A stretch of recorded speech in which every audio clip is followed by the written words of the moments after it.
Coming up on today's edition of the Locked On Raiders podcast, after a weekend with no Raiders football, I'll continue to look at that Thursday night football loss, give you some news and notes, plus talk about a guy who continues to put it all on the line in Maxx Crosby. Your calls and texts will close out the show. It's all coming up on Monday's edition of the Locked On Raiders podcast, December 12th, 2022. Just win.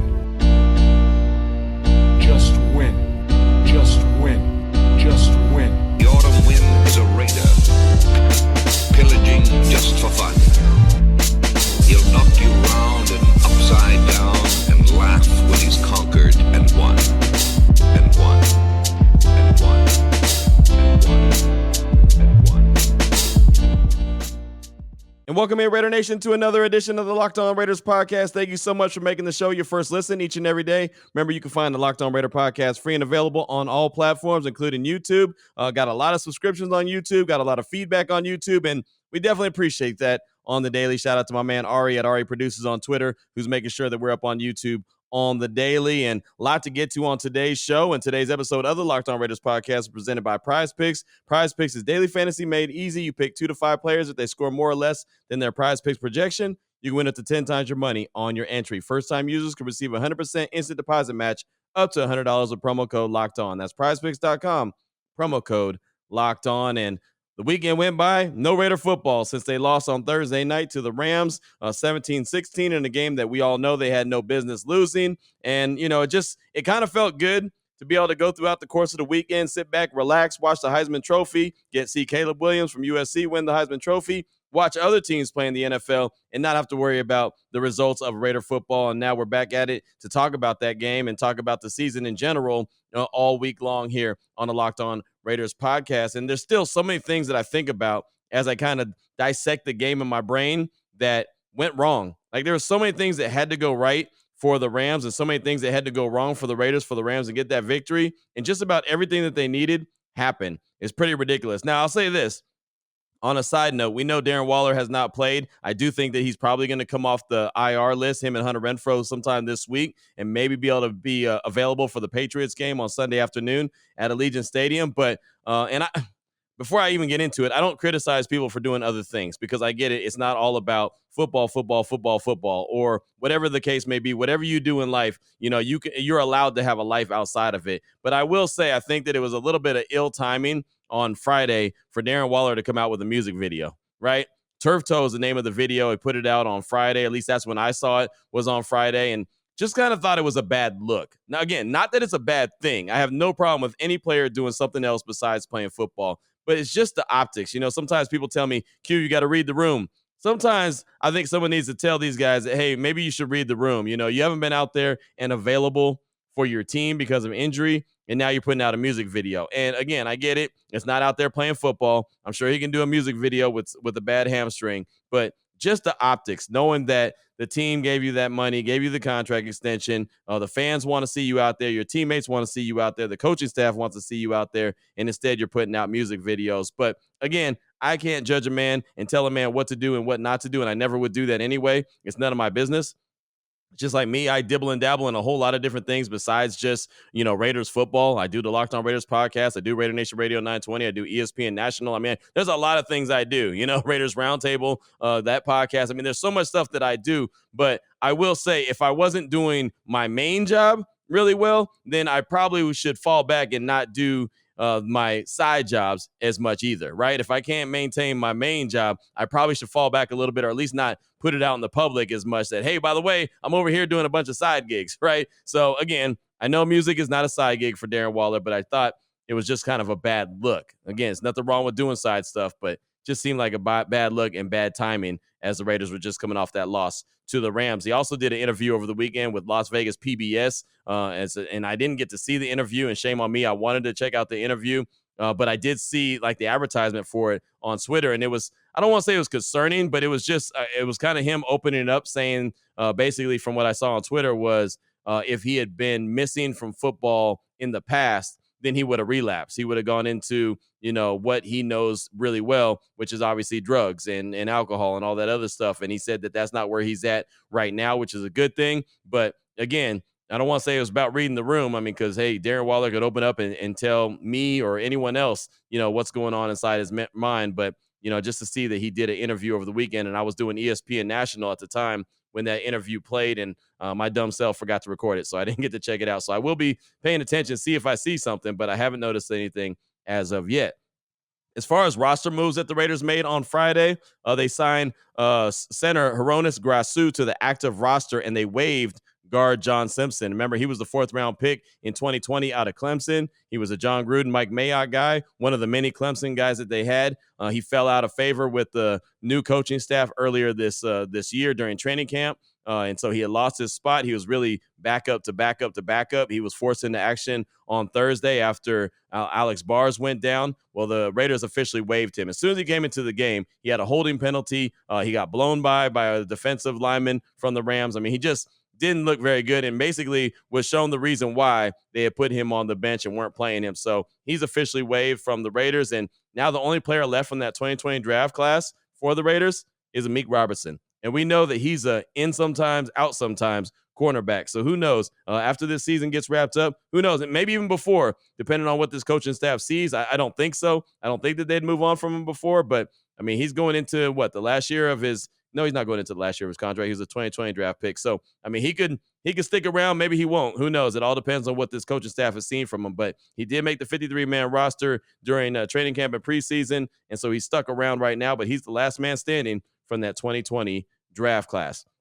Wanted to get into some head coach Josh McDaniels sound. He met with us at the Intermountain Healthcare Performance Center on Friday, and there was only a couple of us because most of the beat writers were on their way back from LA, so they didn't have an opportunity to get back on time to talk to Coach McDaniels. So I think it was Hondo Carpenter, Adam Hill, and myself, and maybe one other guy at most. So I just have a couple sound bites that I wanted you to hear from what head coach Josh McDaniels had to say, including one that I think a lot of Raider Nation is asking questions. And when I did the show on Friday asking about why, this was one of my questions. Why was there a decision to play press man coverage on that final drive that gave up that game-winning touchdown? I mean, you have multiple choices there, and we chose to at least get tight to them, you know what I mean, and try to make completing the ball a little bit harder. And I don't think we did a great job of executing, maybe being on top of the player the way that we would like to. But, again, we can always look back at that and, choose something else. And we play a softer zone and give them opportunity to find somebody in some space. And I know the time was a little bit of a factor. They still could have completed a ball and then clocked it and those kind of things. So, hindsight is always 20/20. And I think, for us, the message is just going to be whatever the call is, whenever we call, zone, man, split safety, post safety, just try to execute it as best we can to try to deny opportunities like that. So there's the answer to why they were in that kind of coverage. Ultimately, they shouldn't have been in that kind of coverage, right? He said there's multiple things that they could have done, and yeah, they could have played that coverage better, but you have an undrafted free agent out there in Sam Webb, and you roll the safety, Jerron Harmon, to the center of the field away from that play with the fastest guy on the field and Van Jefferson. That's a recipe for disaster, and obviously the Raiders failed in that. I don't think that man coverage would have been the way to go. I know that they were playing that all game long, and it was working really well. But in that situation, again, like I said earlier, read the room. You got to know the situation. And I think that Patrick Graham made a mistake. And Josh McDaniels is not going to go out there and throw him under the bus. But Patrick Graham made a mistake, in my opinion, calling that press man coverage. Also, he was asked if he felt that he got conservative in the second half as far as the play calling goes, because the Raiders did not do a whole lot of anything offensively, really outside of the first drive of the game where they put up 7. But in the second half, they really did a whole lot of nothing, only put up 3 points on the board. So here's Coach McDaniels talking about if he felt he got conservative. When you look at the tape, there's opportunities to be made. And, I don't know how many times Derek scrambled, but it had to be 4 or 5 at least, I think. And on a number of those, we were attempting to get the ball down the field, had some opportunities on some of them to do that. Again, passing the ball is a complimentary thing. I've said it all year, and I won't stop saying it because it's the truth. It's not just calling a pass play or calling a deep shot. It's everything has to work together. So the route has to be run properly, the read has to be made properly, the protection has to be done well, and then you have an opportunity to make a play. Just because somebody calls something, which there was a number of them called last night, doesn't mean that the ball is ultimately going to get fired down the field or we're going to have great success. When we've had success this year, it's been the result of everybody doing their job well. That's the reality. And so I didn't call the game any differently yesterday than I have any other game this year offensively, and I just felt like we didn't have as much success taking advantage of a few opportunities that were presented to us for a number of reasons, and again, they deserve credit. They played hard. They had some things inside to give us some trouble in the middle of the pocket and forced Derek to move a little bit more than what we would have liked, and so there were opportunities that we weren't really able to take advantage of, as opposed to just we didn't attempt to. I just don't think we really didn't convert many of them, is really what it was. So he says he didn't call the game any different than any other game. But, there was a big discrepancy in the pass plays from what Derek threw the ball. He only threw the ball 20 total times to how many times the ball was ran by the Raiders in the second half. And I don't mind running the rock at all, because Josh Jacobs is a dude. He's been getting it done, had 99 total yards on the game on Thursday, but still didn't like the lack of targets to Davante Adams, man. You can't just get him 3 catches in a game. He's got to be a guy that you feed the rock to, especially while they're down weapons. It's got to be the Davante Adams and Josh Jacobs show. Even that touchdown, or that not touchdown, that interception that Derek Carr threw right before halftime, he threw that into triple coverage with Mac Hollins. I mean, his target was Mac Hollins, not Davante Adams. If you're going to throw a ball, a 50-50 ball up in the air and float it up there, you better throw it up there in the vicinity of number 17. I feel a lot better if 17 is around the ball and they come up with an interception than Mac Hollins. That's just not, you just can't let that happen. As a matter of fact, here's head coach Josh McDaniels talking about what happened on DC's first interception before halftime. There was some compression in the pocket. You know what I mean? So we may have had something else available a little bit earlier, or as it was kind of coming in his face. But again, like I said, passing the ball is a team thing. It's not just call a pass play and it's going to magically work because it's a pass play. It's the design has to be well done. The execution of the route has to be done properly. The read, the protection has to be inside out. We have to anchor the middle so he has a chance to step up and throw. So we've had a lot of good throws this year, a lot of good pass plays, a lot of success doing some things. And when we've had that, it's not been just because of, Davante ran a great route. Well, there's a lot of those, but Derek did something right. The other part of the pattern was executed well. The protection was done right. And that's always what it is. It's a team thing. And so, I thought we were doing a really good job of taking the last shot there at the end of the second quarter. We were manipulating the ball down the field and trying to end the half with a score and try to go up 20-3 if we could. And, that play obviously didn't go our way. So it's something to learn from for us. And it's funny because what he said, it looked like we had something early. What they had early was Davante Adams. He was open, and Derek held on to the ball a little bit long and then just floated that thing up into the end zone. And again, that's something that just can't happen. You've got to get points in that situation. Everyone wants 7, no doubt about it, but you've got to get at least 3. That was a very pivotal moment where the Rams didn't allow the Raiders to score anything. They should have came away with something. You score something, you win that game. I mean, and there's a lot of things that the Raiders could have done to win that game, but that you have to score when you're in that situation. Late in the game, Jerry Tillery got called for a penalty, and I remember on Friday I was like, that was a soft penalty. Can't believe that they called that. All he did was knock the ball out. And I didn't really realize, talking about reading the room and knowing the situation, as the game goes, sometimes you got to go back and look. Then I realized, and a couple people actually pointed out, well, the reason why it was called a penalty and why it was such a big deal in that situation, if it had been the third quarter, it wouldn't even been called a penalty. But in that situation with the clock running, and they're trying to set the ball, that's why the penalty was called. So actually it was a really good play call. And I know head coach Josh McDaniels was asked about that penalty after the game, and he said he really didn't know. Well, on Friday, we asked him about it again. Obviously, he knocked the ball out of his hand. Look, at that point, it's 2nd and 19 or 2nd and 20, and the clock's running. The message today is let's just get back to the line of scrimmage and play the next down. You know what I mean? There's nothing really for a defensive player, an offensive player, there's nothing good that happens after the whistle. When you're doing things like that, it doesn't matter what it is, shoving, pushing, saying something, you don't get points for that. There's nothing good that comes from it. So I'm sure Jerry will see that. I'm sure he feels bad about the situation, and we'll try to coach and correct it again today. So there it is right there. Jerry Tillery just can't do that, right? And a lot of people, including myself, said, man, Jerry Tillery's been a nice addition for the Raiders defensive line rotation. Crazy that he was available. The Chargers let him go. But it really isn't crazy that they let him go, because one of the main reasons they let him go is because as he giveth, or as he taketh, he giveth as well, right? I mean, he is known for those unsportsmanlike penalties. He's known for doing some dumb stuff at times, and that was something dumb that ultimately cost the Raiders, cost them a game as well. Right. I mean, the game looks a whole lot different if that Maxx Crosby sack is just a sack with no penalty. So Jerry Tillery is known to make some boneheaded plays. The discipline that I talked about on Friday's show, why don't this team have discipline? That's part of it. Jerry Tillery is not a very disciplined football player. A good football player, sure, but not a very disciplined one. And that can come back to hurt you and haunt you more times than it won't. And it did in that situation. So a couple more sound bites from head coach Josh McDaniels as he met with us at the Intermountain Healthcare Performance Center on Friday following Thursday night's 17-16 loss to the Raiders. And both questions actually were asked by me. And it was about, first one is about, did he feel like that loss was a step back from the momentum that the Raiders had built on that 3-game winning streak? None of them feel good, Q, as you know. I mean, it's a gut punch, and God, we've had a few of them, where we got a chance and just for whatever reason don't end up getting it closed out, and there's been a number of reasons why. And so, look, I mean, I think we have a mentally tough group. I think we've handled some adversity this year with a good attitude and the right approach, and that's what we all need to do. We're professionals, and we'll have an opportunity. They'll have an opportunity to get a little rest here and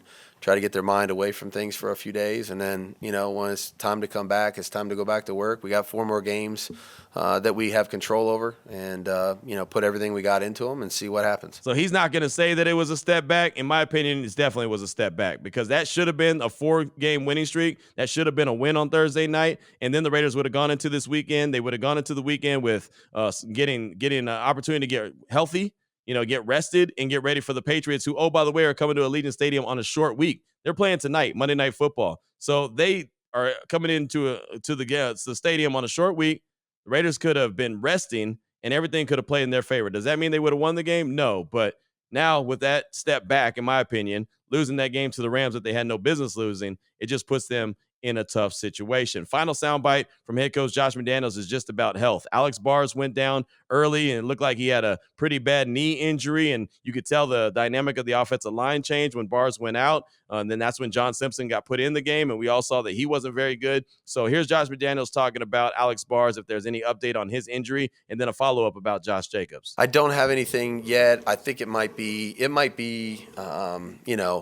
a little bit of time here with AB. I mean, they're going to do a couple more tests, but he got bent over. I mean, if you guys saw the play, I mean, we were lucky we didn't break his leg. So, I think it's probably going to be a little bit of time. What about Josh Jacobs? Nothing yet. I think the X-ray was negative, so I think that was a good thing. So, nothing new as of this point. So there you go right there. Head coach Josh McDaniels talking about the injuries to Alex Bars and Josh Jacobs. We'll find out a little bit more later on this week. We'll actually talk tomorrow. We'll talk to offensive coordinator Mick Lombardi and defensive coordinator Patrick Graham. So we won't catch up with Josh McDaniels until Wednesday, so we can get an update on Bars and get an update on Josh Jacobs then. But that's all I got for you for segment number 1 of today's Locked On Raiders podcast. Kind of news and notes of the day collected from Friday throughout the course of the weekend. Coming up in segment number 2, going to talk about Maxx Crosby and the incredible season that he's having and how it's really kind of getting lost in the sauce because of the overall record of the Silver and Black. We'll do that in segment number 2 after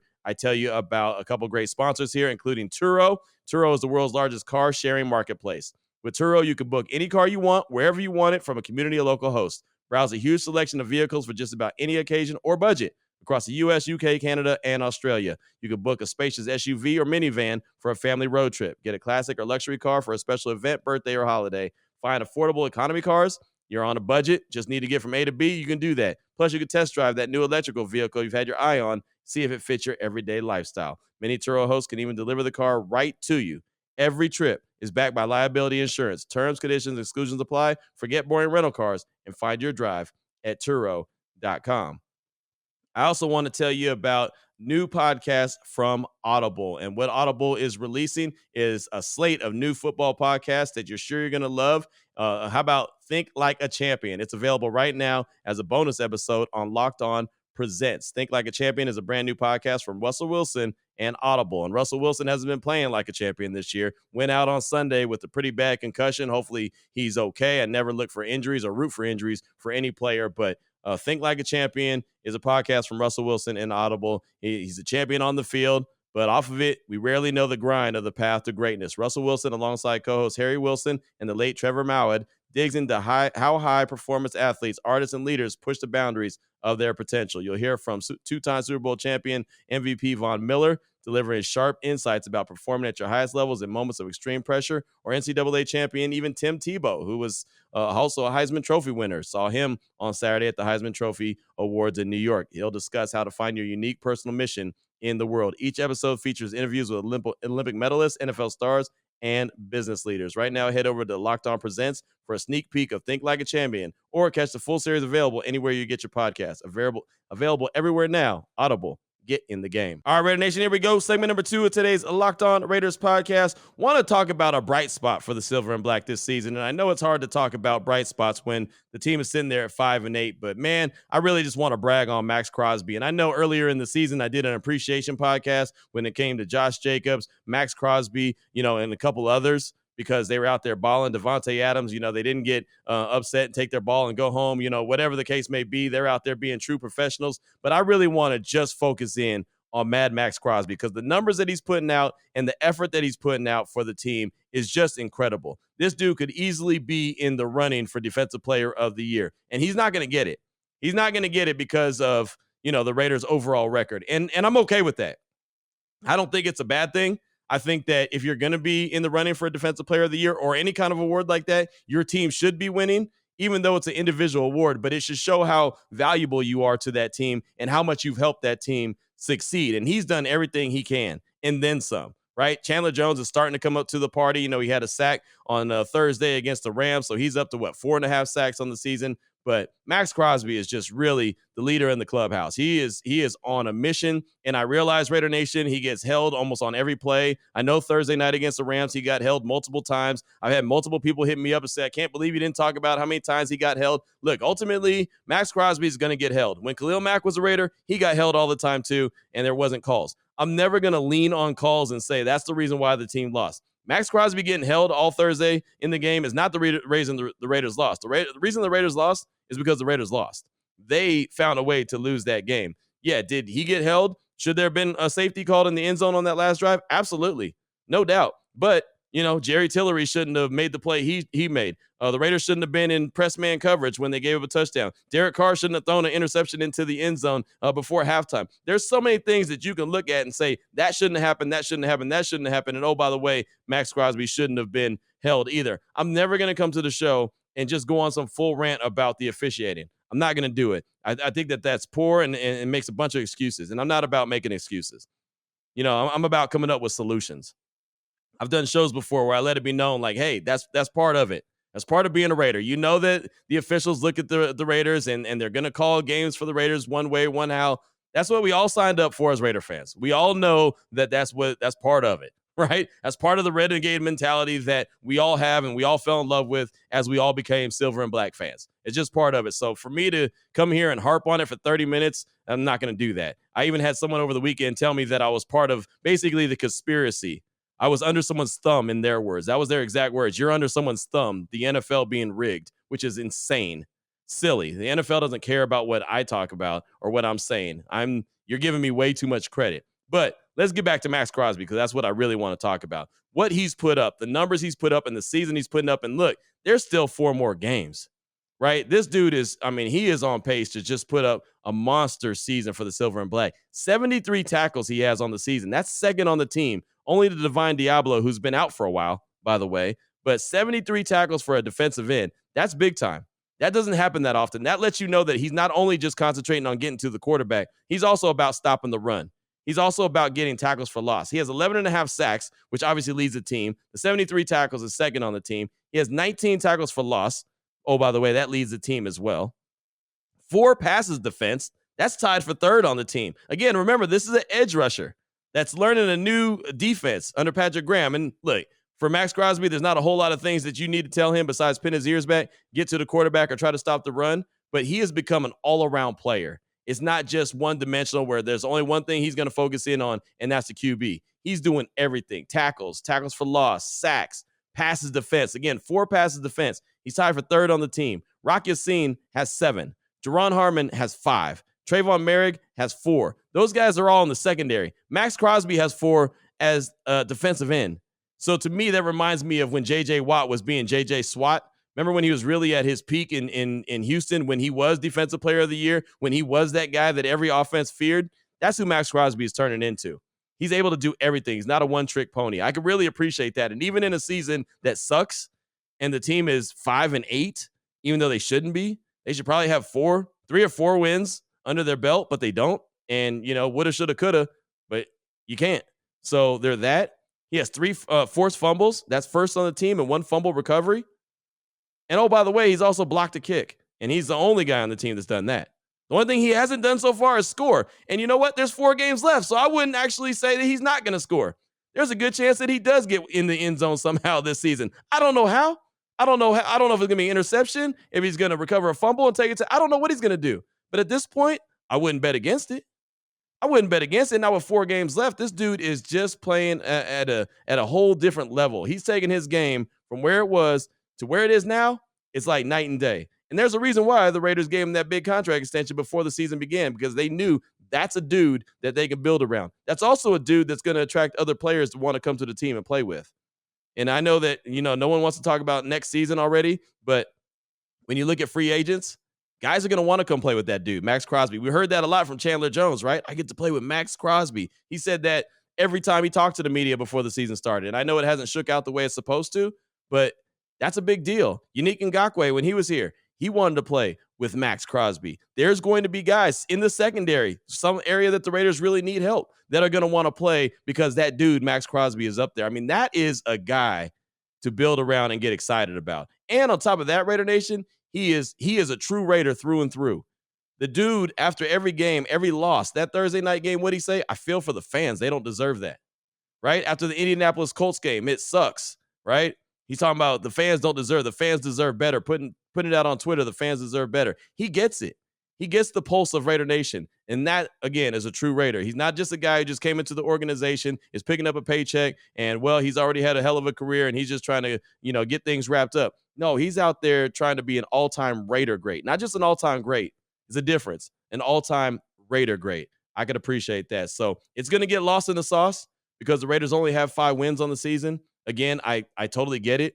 But as a Raider fan, first and foremost, before I'm even a podcast guy, I just want to sit back and say how much I've been enjoying watching what Maxx Crosby has been able to do day in and day out, and just gives maximum effort. If his name doesn't fit him to the T, I don't know what does. Max with 2 X's, because that's how he plays. He plays with that extra motor, that extra X. So shout out to Maxx Crosby in the season he's had. Again, 73 tackles, second on the team. 11.5 sacks, leads the team. 19 tackles for loss, leads the team. 4 passes defense, tied for third on the team behind Rock Ya-Sin, Jerron Harmon, and Trayvon Merrick.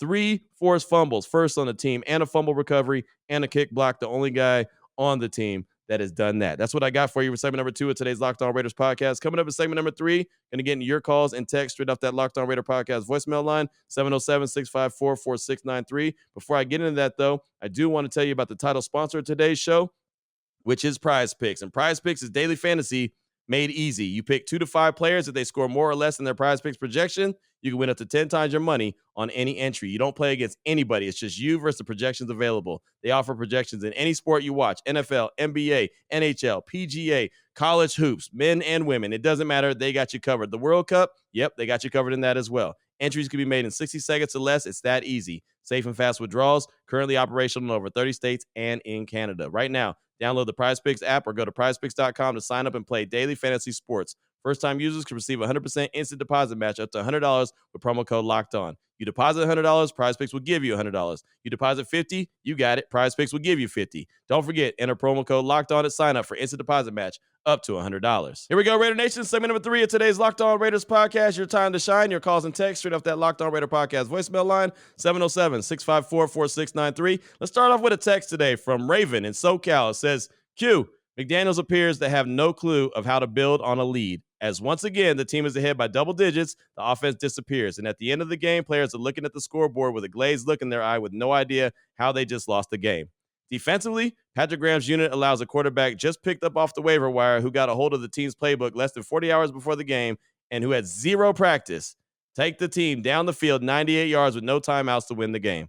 I have witnessed some shocking losses by this team over the last 20 years, but this is right up there with that loss to Miami in 2020. Hashtag embarrassing. Hashtag poor coaching. That's Raven in SoCal, and I understand your pain, brother. I totally understand it. It's very frustrating. There's no excuse for it. Nobody can come up with an excuse for it. Head coach Josh McDaniels, Patrick Graham, the players, Derek Carr, and there are so many different elements to this game, as which I was talking about on Friday. I know the show's only supposed to be about 30 minutes long, but there's just so much that I could unpack from that game. And I even did a 3-hour radio show on Raider Nation Radio 920 following that on Friday, and still it was hard to unpack what actually happened. I did so much radio following the game. I mean, I did the official post-game show. I was at a loss of words. Did the podcast. I was at a loss of words. And I did my 3-hour radio show, and I was still at a loss of words. And I'll tell you right now, even thinking about it on Monday, it's like, man, there's still so much to unpack from that game. It's just unbelievable that, to your credit, has happened now 4 times. Double-digit leads. The Raiders have found ways to lose the game. Josh McDaniels always talks about finding ways to win and not finding ways to shoot yourself in the foot. The one thing about the team finding a way to win and learning how to win consistently, I think he needs to learn how to win consistently as well. And that's not me being disrespectful to the head coach. That's me just saying he's always found ways to win as an OC. But it's different when you're the CEO, the head coach, when you're the dude, right? You've got to find ways to put it away. Like you said, they get up and then all of a sudden they take the foot off the gas, whatever the case may be, something happens. I don't really think he took his foot off the gas. I honestly don't think his foot was ever on the gas. They got a touchdown on the first drive, and that was it, right? No excuse for that. You can't go up and down the field and dominate on drive 1 and then never sniff the end zone again. You just can't do that. But thank you so much for that call, man. It's good to hear from you. I appreciate you, or that text. Next up is a call from Barry from Baltimore. He's calling to share his thoughts on the game and his disappointment with the end results. Here he is, Barry from Baltimore. Hey, Q, what's up, man? This is Barry from Baltimore. I just wanted to call in on my thoughts about the game Thursday. It took me a couple of days just to get my just to get it together because, it did get me mad, man. It's a game they should have won, just like several of them this year. And, I don't know, man. I'm just kind of disappointed in just that loss. These losses, these historic losses where you have teams coming back from these numbers and you got, never coached before coaches beating the Raiders. You got a dude that just got off the plane, 48 hours before he played, beating the Raiders. And I don't know. I mean, you can blame offense. You can blame defense. You can blame Carr. You can blame whoever. It's a team thing. Actually, I think the defense didn't play bad. I mean, but they didn't stop when they should have. So, I guess that's all you can say about that. But to me, man, it comes to coaching. I mean, I could be wrong, but man, it felt like once they scored that first touchdown, it felt like they thought they won the game. I mean, they just played conservative, no energy. I know I've never been a hater of the Patriot way or whatever. If they win, I don't care what you call it. But to me, man, I hope he learns from this McDaniels because he played like the Patriots play, meaning they get a lead, they run the ball, they run the clock out. But the only thing difference is we don't have Bill Belichick on the other side of the ball defense. That's the problem. Our defense is not built like that. We don't have a play caller like that, and that's why teams are coming back. So I know we're stuck with McDaniels. After the Colts game, I wanted him gone. And then I came to the realization that, he's not going anywhere. So I'm hoping he learns from these mistakes and gets the team together. And it's not just, it's the whole team too making mistakes.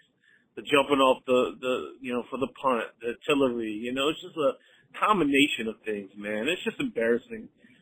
Prime time Thursday night game. They're already talking up the Rams. You didn't even know the Raiders were playing if you were watching on Amazon, which was a shame. But I don't know, man. Just very disappointed in it, man. Just because I thought they had a chance. They got some talent, but I'm hoping for some upgrades this year. I do think they need a third receiver, a playmaker, young stud. Because after Adams, what's next? Waller, who knows if he's, what he's going to be like.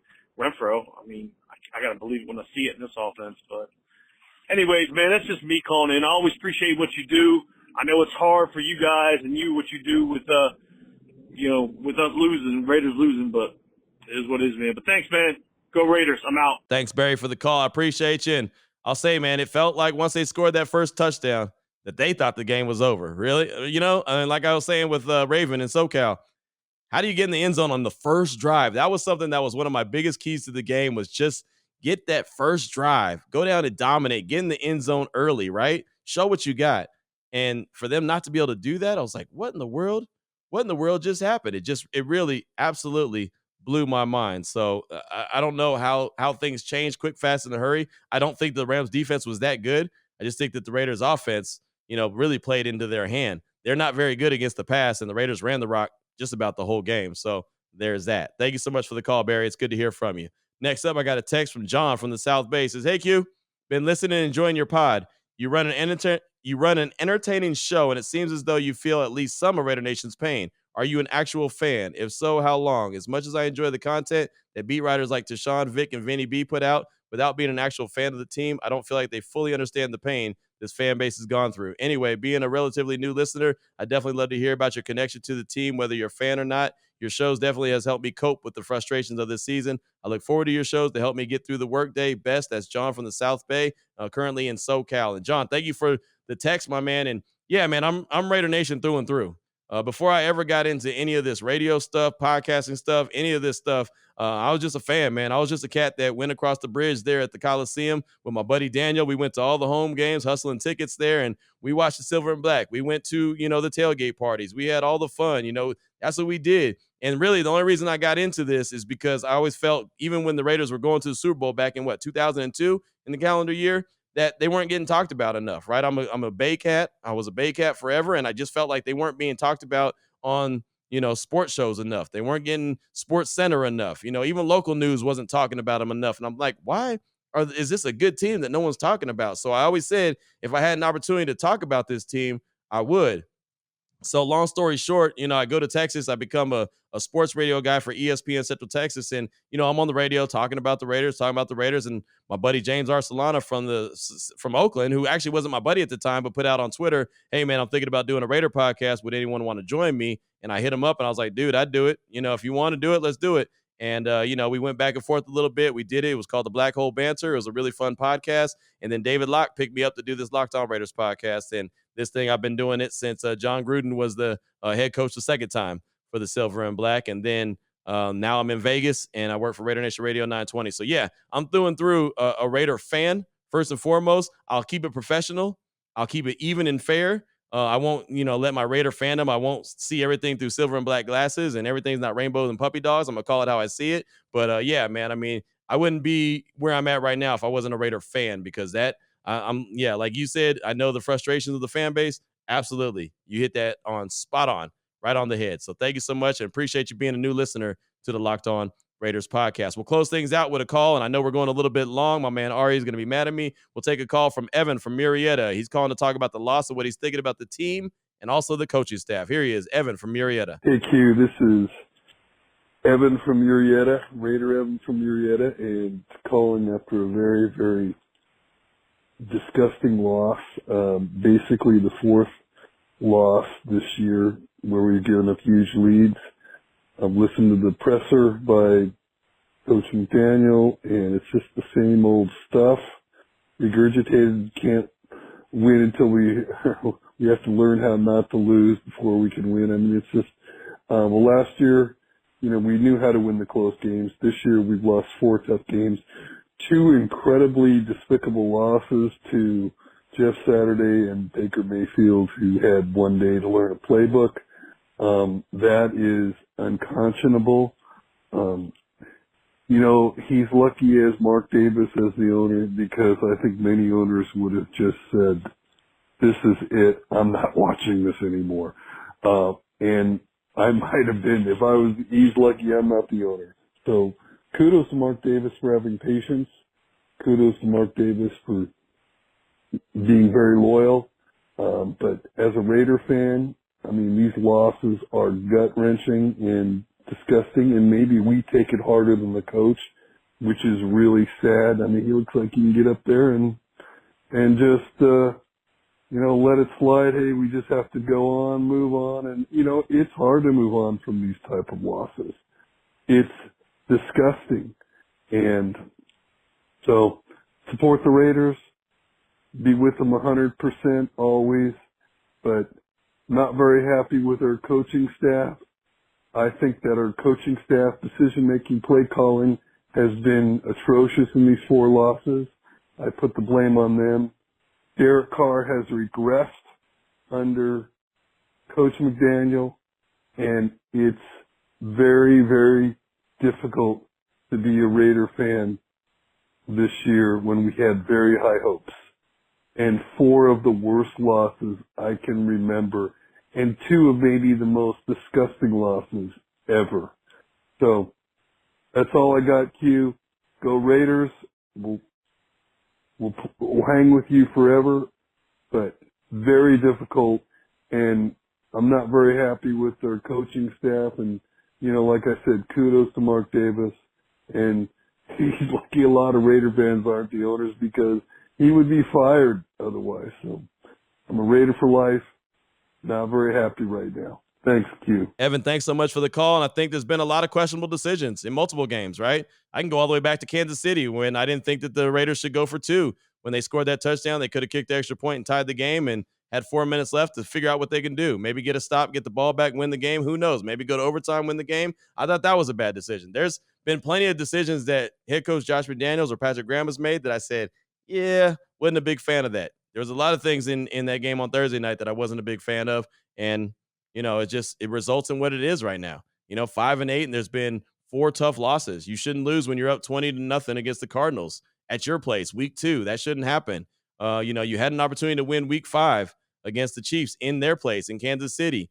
You got skunked. You didn't even cross the 50 for almost the whole game against the Saints, but at least you got blown out in that game. Fine. You're up by 17 in Jacksonville. You lose that game. Right? You host the Colts, who have a coach that has never coached in the NFL, and I get it. It was like inspirational or whatever. He's a leader of men. That's fine. But the Colts and Jeff Saturday were in a bad way, and they go into your house and win the game. And then, of course, that game on Thursday night, Baker Mayfield. I mean, he had about as much time to practice the Rams playbook as I did, and he still found a way to win and go 98 yards on that last drive. So there's a lot of questionable decisions. Head coach Josh McDaniels isn't going anywhere. He's got 4 more games this season, and these players got 4 more games to prove who they are and if they're going to be the guys moving forward for the silver and black. So that's something to pay attention to as well. There's going to be a lot of evaluations. Will all the coaches that are on the staff right now be back next year? Probably not. There'll probably be a couple guys that may end up being sacrificial lambs. John Simpson was already released on Friday. I think he was a sacrificial lamb. He was already deep on the depth chart, but hey, he came in, didn't play well. All right, let's get rid of him, right? I think he was just kind of an example. We'll see what other moves they make, but in the next 4 weeks, I do expect to see some more consequences and repercussions from bad play, bad coaching, whatever the case may be. But that's all I got time for. Matter of fact, my time is overtime. So thank you so much for that call. I do appreciate you. And again, that's all I got time for today. There's no media sessions today. We won't hear from head coach Josh McDaniels until Wednesday. Tomorrow, we will hear from offensive coordinator Mick Lombardi and also defensive coordinator Patrick Graham. We'll definitely ask him about that man coverage on that last drive and how that can't happen. And, get back on the grind. It's another football week. Of course, the Patriots are playing the Cardinals tonight, Monday Night Football, and that's the next team headed to Allegiant Stadium for Week 15 action. So we'll see how that all shakes out. But Raider Nation, thanks so much for making the show your first listen each and every day. Remember, you can find the show free and available on all platforms, including YouTube. Thanks to my man Ari at Ari Produces on Twitter. So until tomorrow, Raider Nation, take care of yourself, take care of your family, love on your family, and most importantly, as always, just win, baby.